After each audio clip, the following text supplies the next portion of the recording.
Good morning students, welcome to online class of business studies of +2 commerce। ਆਪਾਂ chapter discuss ਕਰ ਰਹੇ ਸੀ staffing, ਜਿਹਦੇ 'ਚ ਅੱਜ ਆਪਣਾ ਟੌਪਿਕ ਹੈ ਕੰਸਟ੍ਰੇਂਟਸ ਔਨ ਰਿਕਰੂਟਮੈਂਟ। ਕਈ ਵਾਰੀ ਐਂਟਰਪ੍ਰਾਈਜ਼ ਫ੍ਰੀਲੀ ਰਿਕਰੂਟ ਨਹੀਂ ਕਰ ਪਾਉਂਦੀ ਲੋਕਾਂ ਨੂੰ ਕਿ ਮਤਲਬ ਉਹਦੇ ਕੋਲ ਵਧੀਆ ਤੋਂ ਵਧੀਆ ਪਰਸਨਸ ਔਰ ਜ਼ਿਆਦਾ ਤੋਂ ਜ਼ਿਆਦਾ ਪਰਸਨਸ ਆਉਣ। ਉਹਦੇ ਕੁਝ ਰੀਜ਼ਨਸ ਨੇ। ਉਹ ਕੀ ਰੀਜ਼ਨਸ ਨੇ? Image of the organisation. ਜਿਹੜੀ ਆਰਗੇਨਾਈਜੇਸ਼ਨ ਦੀ ਇਮੇਜ ਵਧੀਆ ਨਹੀਂ ਹੋਏਗੀ ਉਹ ਜ਼ਿਆਦਾ ਪਰਸਨਸ ਨੂੰ ਇਨਫਲੂਐਂਸ ਨਹੀਂ ਕਰ ਪਾਏਗੀ ਰਿਕਰੂਟਮੈਂਟ ਲਈ, ਕਿਉਂਕਿ ਜਿਹਦੀ ਰੈਪੂਟੇਸ਼ਨ ਹੀ ਵਧੀਆ ਨਹੀਂ ਹੈ ਲੋਕ ਉੱਥੇ ਜੋਬ ਲਈ ਅਪਲਾਈ ਕਰਨਾ ਜ਼ਿਆਦਾ ਪਸੰਦ ਨਹੀਂ ਕਰਨਗੇ। And enterprise attract adverse reputation because of undesirable attitude of the management. ਔਰ ਐਸਾ ਹੁੰਦਾ ਕਿਉਂ ਹੈ ਕਿ ਲੋਕ ਤੁਹਾਡੇ ਵੱਲ ਜ਼ਿਆਦਾ ਅਟਰੈਕਟ ਨਹੀਂ ਹੋਣਗੇ ਤੁਹਾਡੇ ਆਰਗੇਨਾਈਜੇਸ਼ਨ ਵੱਲ, ਕਿਉਂਕਿ ਜਾਂ ਤਾਂ ਉੱਥੇ ਦੀ ਮੈਨੇਜਮੈਂਟ ਅੱਛੀ ਨਹੀਂ ਹੈ ਜਾਂ ਉੱਥੇ ਦੀ ਵਰਕਿੰਗ ਕੰਡੀਸ਼ਨਸ ਅੱਛੀ ਨਹੀਂ ਹੈ। ਤਾਂ ਇਹਨਾਂ ਕਾਰਨਾਂ ਕਰਕੇ ਉਹਦੀ ਜਿਹੜੀ ਰੈਪੂਟੇਸ਼ਨ ਹੈ ਉਹ ਵਧੀਆ ਨਹੀਂ ਹੋਏਗੀ। ਬੇਸ਼ੱਕ ਉਹ ਹਾਇਰ ਵੇਜਿਸ ਵੀ ਆਫਰ ਕਰ ਦੇਣ ਪਰ ਲੋਕ ਉਹਨਾਂ ਵੱਲ ਅਟਰੈਕਟ ਨਹੀਂ ਹੋਣਗੇ। Next is unattractive jobs. ਕਈ ਆਰਗੇਨਾਈਜੇਸ਼ਨ ਦੀਆਂ ਜੌਬਸ ਬਹੁਤ ਹੀ ਬੋਰਿੰਗ ਟਾਈਪ ਦੀਆਂ ਜਾਂ ਡੇਂਜਰਸ ਜਾਂ ਟੈਂਸ਼ਨ ਕ੍ਰੀਏਟ ਕਰਨ ਵਾਲੀਆਂ ਜਾਂ ਜਿਨ੍ਹਾਂ 'ਚ ਅੱਗੇ ਮੌਕਾ ਅਵੇਲੇਬਲ ਨਾ ਹੋਵੇ, ਤਾਂ ਉਸ ਕੇਸ 'ਚ ਇੱਦਾਂ ਦੀਆਂ ਜੌਬਸ ਲਈ ਲੋਕ ਅਪਲਾਈ ਕਰਨਾ ਪਸੰਦ ਨਹੀਂ ਕਰਨਗੇ। ਇਸ ਤੋਂ ਆਪੋਜ਼ਿਟ ਅਗਰ ਤੁਸੀਂ ਵਧੀਆ ਸੈਲਰੀਜ਼ ਦੇ ਰਹੇ ਹੋ, ਪ੍ਰਮੋਸ਼ਨ ਦੇ ਚਾਂਸਿਸ ਵੀ ਦੇ ਰਹੇ ਹੋ, ਵਧੀਆ ਵਰਕਿੰਗ ਕੰਡੀਸ਼ਨ ਦੇ ਰਹੇ ਹੋ, ਤਾਂ ਐਸੀ ਜਗ੍ਹਾ 'ਤੇ ਕਾਫੀ ਸਾਰੇ ਲੋਕ ਅਪਲਾਈ ਕਰਨਾ ਚਾਹਣਗੇ। Then organizational policies. ਆਰਗੇਨਾਈਜੇਸ਼ਨ ਦੀਆਂ ਇੰਟਰਨਲ ਪੋਲਿਸੀਜ਼ ਕਿੱਦਾਂ ਦੀਆਂ ਨੇ ਉਹ ਵੀ ਕਈ ਵਾਰੀ ਰੁਕਾਵਟ ਬਣ ਜਾਂਦੀਆਂ ਨੇ।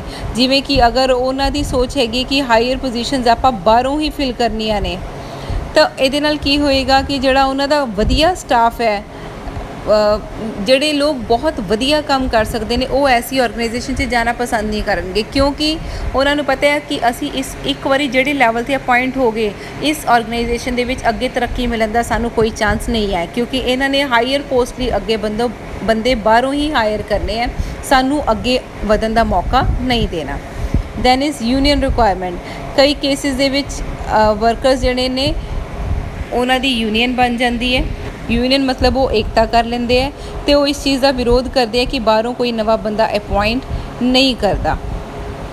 ਔਰ ਉਹਦੇ ਲਈ ਆਰਗੇਨਾਈਜੇਸ਼ਨ ਨੂੰ ਆਪਣੀ ਟ੍ਰੇਡ ਯੂਨੀਅਨ ਆਪਣੇ ਵਰਕਰਸ ਨਾਲ ਅੰਡਰਸਟੈਂਡਿੰਗ ਬਣਾਉਣੀ ਪਏਗੀ ਤਾਂ ਕਿ ਉਹ ਕੁਝ ਜੌਬਸ ਨੂੰ ਬਾਹਰੋਂ ਫਿਲ ਕਰਨਾ ਅਲਾਓ ਕਰ ਦੇਣ। Next is government policy. ਕਈ ਵਾਰੀ ਗੌਰਮੈਂਟ ਪੋਲਿਸੀ ਵੀ ਜਾਂ ਗੌਰਮੈਂਟ ਦੇ ਬਣਾਏ ਹੋਏ ਰੂਲਸ ਐਸੇ ਹੋ ਸਕਦੇ ਆ ਜਿਹੜੇ ਸਾਡੇ ਲਈ ਇੱਕ ਕੰਸਟ੍ਰੇਂਟ ਬਣ ਜਾਂਦੇ ਆ, ਜਿਵੇਂ ਕਿ ਕਈ ਪੋਸਟਾਂ ਗੌਰਮੈਂਟ ਵੱਲੋਂ weaker section of the society ਲਈ ਵੇਕੈਂਟ ਰੱਖ ਲਈਆਂ ਜਾਂਦੀਆਂ ਕਿ ਇਹ ਪਰਟੀਕੂਲਰ ਕਾਸਟ ਵਾਲਿਆਂ ਨੂੰ ਹੀ ਇਹ ਪੋਸਟਾਂ ਜਾਣਗੀਆਂ। ਜਾਂ ਫਿਰ ਕਈ ਵਾਰੀ ਕੁਝ ਲੈਜਿਸਲੇਸ਼ਨ ਇੱਦਾਂ ਦੇ ਪਾਸ ਹੋ ਜਾਂਦੇ ਗੌਰਮੈਂਟ ਵੱਲੋਂ, ਐਸੇ ਰੂਲਸ ਪਾਸ ਹੋ ਜਾਂਦੇ ਹੈ ਕਿ ਜਿਹੜੀ ਲਿਸਟ ਗੌਰਮੈਂਟ ਵੱਲੋਂ ਪ੍ਰੋਵਾਈਡ ਕੀਤੀ ਜਾਏਗੀ ਬਿਜ਼ਨਸਮੈਨ ਨੂੰ, ਉਹਨਾਂ ਵਿੱਚੋਂ ਹੀ ਉਹਨਾਂ ਨੇ ਬੰਦਾ ਆਪਣੇ ਕੋਲ ਅਪੁਆਇੰਟ ਕਰਨਾ ਹੈ। ਤਾਂ ਇਸ ਕੇਸ 'ਚ ਜਿਹੜੀ ਰਿਕਰੂਟਮੈਂਟ ਹੈ ਉਹ ਲਿਮਿਟਿਡ ਹੋ ਜਾਏਗੀ, ਆਰਗੇਨਾਈਜੇਸ਼ਨ ਕੋਲ ਜ਼ਿਆਦਾ ਬੰਦੇ ਅਪਲਾਈ ਨਹੀਂ ਕਰ ਪਾਉਣਗੇ। Next topic is sources of recruitment.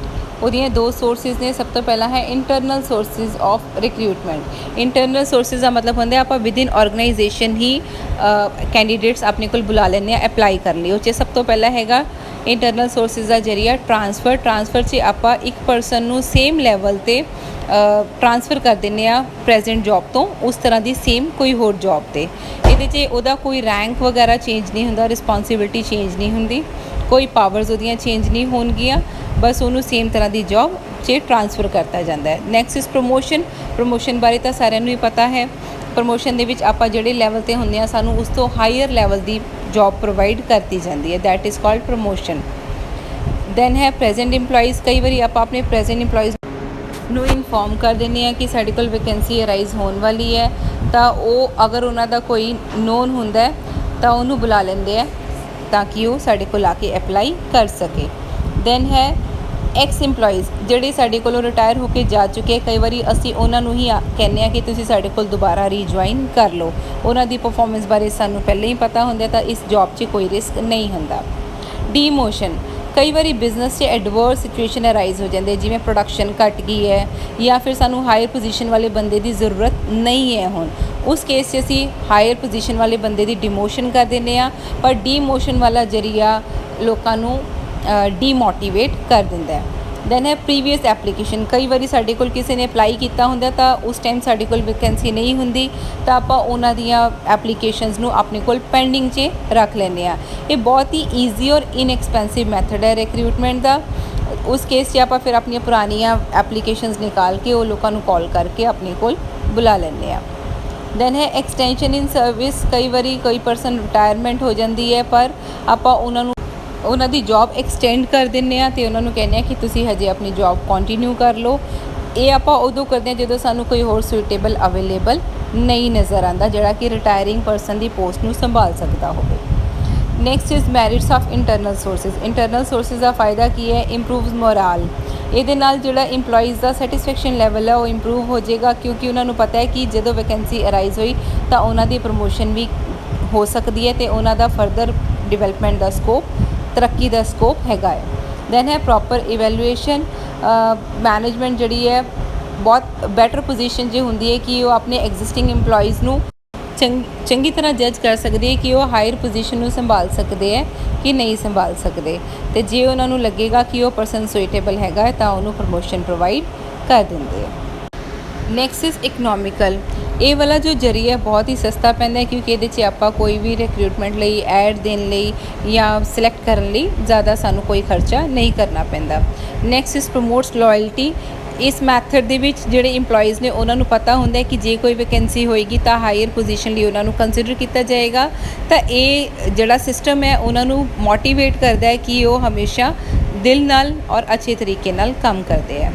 Opportunity for promotion. Internal source of recruitment ਜਿਹੜਾ ਹੈ ਉਹ ਪ੍ਰੈਜ਼ੈਂਟ ਇੰਪਲੋਈਜ਼ ਨੂੰ ਓਪਰਚੁਨਿਟੀ ਪ੍ਰੋਵਾਈਡ ਕਰਦਾ ਹੈ for promotion.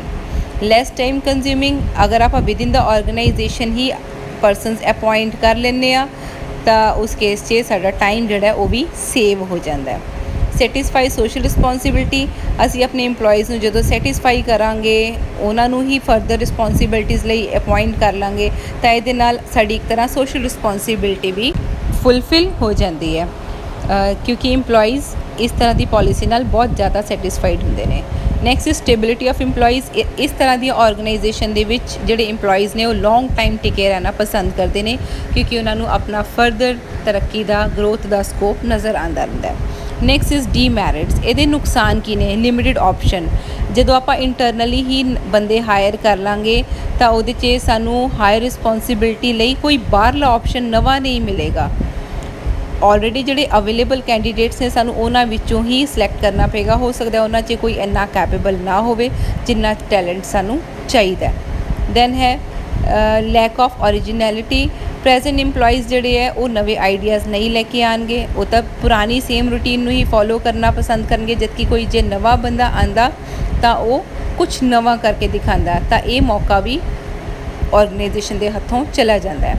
Discourage new blood. ਜਦੋਂ ਪੋਜੀਸ਼ਨਸ ਆਪਾਂ ਐਗਜ਼ਿਸਟਿੰਗ ਇੰਪਲੋਈਜ਼ ਦੇ ਥਰੂ ਹੀ ਫਿਲ ਕਰਾਂਗੇ ਤਾਂ ਉਹਦੇ ਨਾਲ ਨਿਊ ਬਲੱਡ ਜਿਹੜਾ ਹੈ ਜਿਹਨੇ ਆਰਗੇਨਾਈਜੇਸ਼ਨ ਨੂੰ ਜੁਆਇਨ ਕਰਨਾ ਸੀ ਉਹ ਇਸ ਤਰ੍ਹਾਂ ਦੀ ਆਰਗੇਨਾਈਜੇਸ਼ਨ 'ਚ ਆਉਣਾ ਪਸੰਦ ਨਹੀਂ ਕਰੇਗਾ। Next is may bring lethargy. ਮਤਲਬ ਜਦੋਂ ਟਾਈਮ ਬਾਊਂਡੇਸ਼ਨ ਤੋਂ ਬਾਅਦ ਪ੍ਰਮੋਸ਼ਨਸ ਆਪਾਂ ਦੇਣੀਆਂ ਹੀ ਦੇਣੀਆਂ। ਹਰ ਇੰਪਲੋਈ ਨੂੰ ਪਤਾ ਹੈ ਕਿ ਇੰਨੇ ਟਾਈਮ ਬਾਅਦ ਮੇਰੀ ਪ੍ਰਮੋਸ਼ਨ ਆਟੋਮੈਟਿਕਲੀ ਹੋ ਜਾਣੀ ਹੈ ਤਾਂ ਇਹ ਚੀਜ਼ ਉਹਨੂੰ ਲੈਥਰਜੀ ਮਤਲਬ ਡਲ ਬਣਾ ਦੇਗੀ। ਉਹ ਆਪਣੀ ਪਰਫਾਰਮੈਂਸ ਦੀ ਬੈਸਟ ਦੇਣ ਦੀ ਕੋਸ਼ਿਸ਼ ਨਹੀਂ ਕਰੇਗਾ। Next is chance for inefficient employees. ਕਈ ਵਾਰੀ ਇਨਐਫੀਸ਼ੀਐਂਟ ਇੰਪਲੋਈਜ਼ ਨੂੰ ਵੀ ਪ੍ਰਮੋਸ਼ਨ ਮਿਲ ਸਕਦੀ ਹੈ ਜਿਹਦੇ ਨਾਲ ਆਰਗੇਨਾਈਜੇਸ਼ਨ ਨੂੰ ਨੁਕਸਾਨ ਵੀ ਫੇਸ ਕਰਨਾ ਪੈ ਸਕਦਾ ਹੈ ਕਿਉਂਕਿ ਉਹ ਪਰਸਨ ਐਫੀਸ਼ੀਐਂਟ ਨਹੀਂ ਸੀਗਾ ਹਾਇਰ ਜੌਬ ਨੂੰ ਸੰਭਾਲਣ ਲਈ।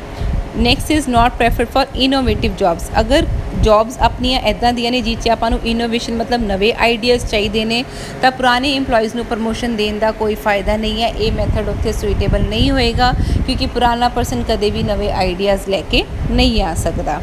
Next is quality may be sacrifice. ਜਦੋਂ ਆਪਾਂ ਲਿਮਿਟਿਡ ਬੰਦਿਆਂ ਵਿੱਚੋਂ ਸਿਲੈਕਸ਼ਨ ਕਰਨੀ ਹੋਏਗੀ ਤਾਂ ਪਰਸਨ ਵਿਦ ਬੈਟਰ ਕੁਆਲਿਟੀ ਸਾਡੇ ਕੋਲ ਅਵੇਲੇਬਲ ਹੀ ਨਹੀਂ ਹੋਏਗਾ ਤਾਂ ਸਾਨੂੰ ਉਹ ਲਿਮਿਟਿਡ ਪਰਸਨਸ ਵਿੱਚੋਂ ਹੀ ਜੋ ਕਿ ਲਿਮਿਟਿਡ ਕੁਆਲਿਟੀ ਵਾਲੇ ਪਰਸਨ ਸੀ ਉਹਨਾਂ ਵਿੱਚੋਂ ਹੀ ਆਪਣੀ ਚੁਆਇਸ ਕਰਨੀ ਪਏਗੀ ਤਾਂ ਇਹਦੇ ਨਾਲ ਸਾਨੂੰ ਜੋ ਗੁੱਡ ਕੁਆਲਿਟੀ ਦਾ ਪਰਸਨ ਮਿਲ ਸਕਦਾ ਸੀ ਉਹ ਮੌਕਾ ਸਾਡੇ ਹੱਥੋਂ ਚਲਾ ਜਾਏਗਾ। So that's it for today students. Thank you and have a nice day.